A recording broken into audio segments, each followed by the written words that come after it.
The use of deception in warfare has a long history, from the Trojan Horse used by the Greeks during the Trojan War, leading to the Greek victory, to Schwarzkopf's fake troop movements and radio transmissions during the Gulf War, leading to the encirclement of the Iraqi army. Deception is an integral part of the military doctrine. The most famous military book ever written, Sun Tzu's The Art of War, emphasizes that it is key to victory, stating in the first chapter that all warfare is based on deception. There are countless other famous uses of deception in war, like Operation Fortitude, where during World War II, the Allies created an entire fake army and tricked the Germans into believing that the invasion of Europe would start at Calais instead of Normandy. But no country in history has ever placed a bigger emphasis on the use of deception than Russia. This Russian doctrine is called Máscarovka. The word most closely translates to the English word disguise or conceal, and technically applies to everything including camouflage, but is used by the West as a label to describe Russia's use of deception. For Russia, this concept is much more than just a warfare tactic. It is an ideology utilized at every aspect of its government. It is used to conceal its true intentions from opponents, whether it be in war, in foreign policy, or even in domestic policy. It can be used in an attempt to influence other countries' foreign and domestic policy, to spread propaganda and promote their nation's ideology, or simply as disinformation to create doubt and distrust of a country's intentions. This tactic was used extensively throughout the Cold War. One famous example was the so-called bomber gap. The Russians made numerous efforts to create the appearance that they had built up a massive number of nuclear-capable bombers.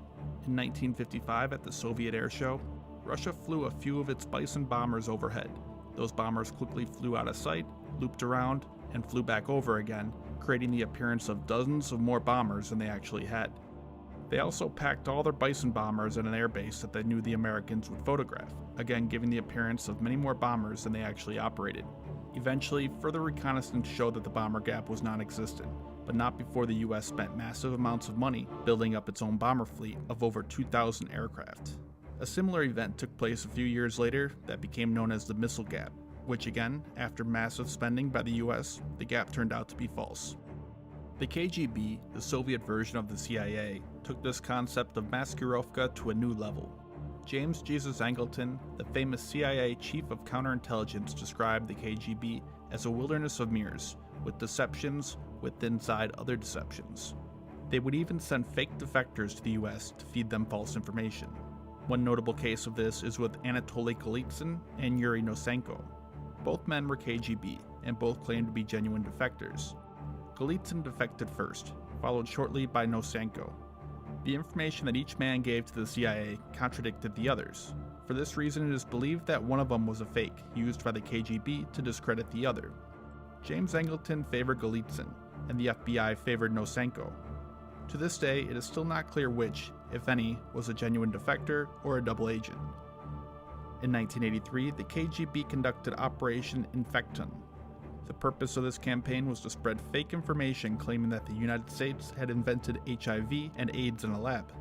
The claim was published mostly by communist newspapers and media outlets across 80 different countries.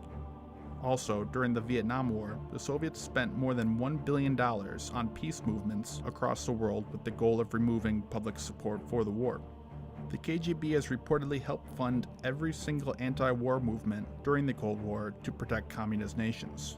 The KGB used deception so thoroughly that it was reported that after the assassination of President Kennedy, it had to investigate itself to see if they were behind it.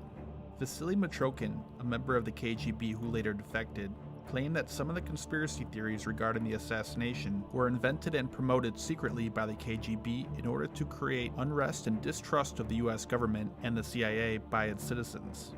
This practice can also be seen today with President Putin and his administration. It is clear that Russia in some way attempted to tamper and meddle in the 2016 US presidential election.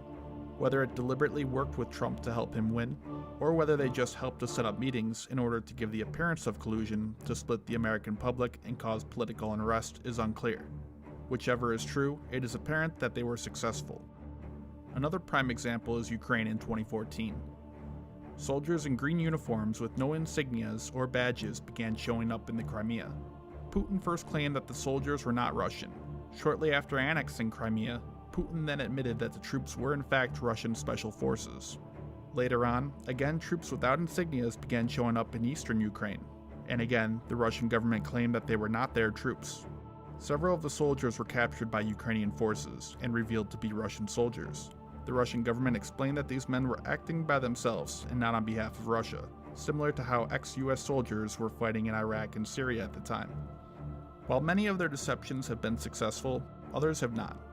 When Malaysian Airlines Flight 17 was shot down, Russia made several claims, including that it was shot down by a Ukrainian surface-to-air missile site, and then later claiming that a Ukrainian aircraft shot it down, even releasing a doctored satellite image of the alleged event. Right after the US Tomahawk strike on the Syrian base of Shirat, Russia claimed that only 23 of the 59 missiles actually hit the base. This was disproven shortly afterward when satellite imagery of the base revealed 44 distinct targets hit, some more than once. And just recently, the Russian Ministry of Defense released what it claimed was proof that the US was working with ISIS. They released images and video as evidence. These images were actually discovered to be taken from a video game, and others being old footage released by the US military. While deception is practiced by every nation on some level, the Russians have taken it to the next level. They have mastered the use of deception to conceal their true intentions. Mاسکاروفکا is applied at every level, to every aspect.